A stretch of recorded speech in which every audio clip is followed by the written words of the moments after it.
All right, so a recap and synthesis of some of the things we did in class today. We started off as we were coming into class with some music playing, thinking about these three questions. Who am I as a person, musician, educator? What does culture have to do with music learning and teaching? And what does who I am as a person, musician, educator have to do with music learning and teaching? And some of you picked up later on that these three questions were connected to one of the readings from the previous night.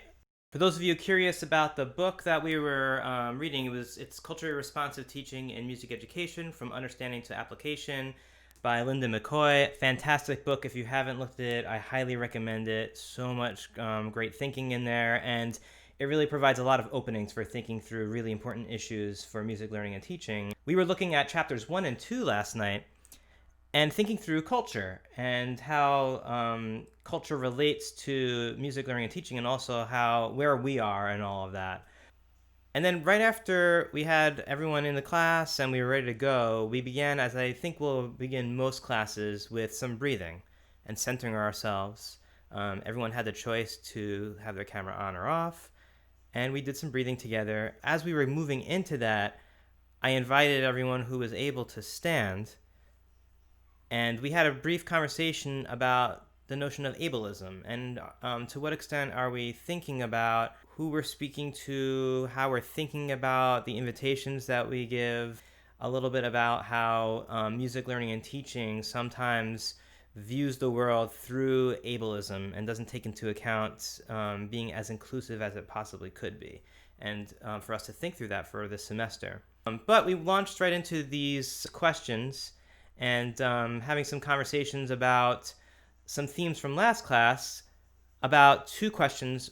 What are some things that you might be feeling and want to express right now? And what do you think young people might be feeling and want to express right now? Went into some breakout groups and had some discussions. So we spent a bunch of time thinking through the circles exercise. And this comes out of the book Sound Ways of Knowing. And we had a conversation before we launched into it about the idea of teachers providing space in class for students to work on projects and activities individually during that class time, as opposed to giving it to homework. So we talked through a couple different ways of how we might set this up. We settled in on one way, and basically we just kept the Zoom room on, and everyone kind of did their own thing and created these circles. And where we put the circles was on a Miro board. And we didn't come up with a list of you have to use these specific categories, but I had everyone look through the categories that were in the book and then think of some of your own categories, and some of you came up with some great ones.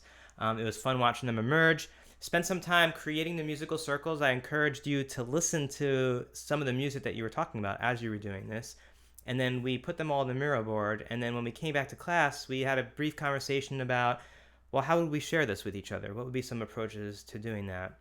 So we ended up going into breakout rooms where there were only 2 people per room and having really brief conversations to share the circles.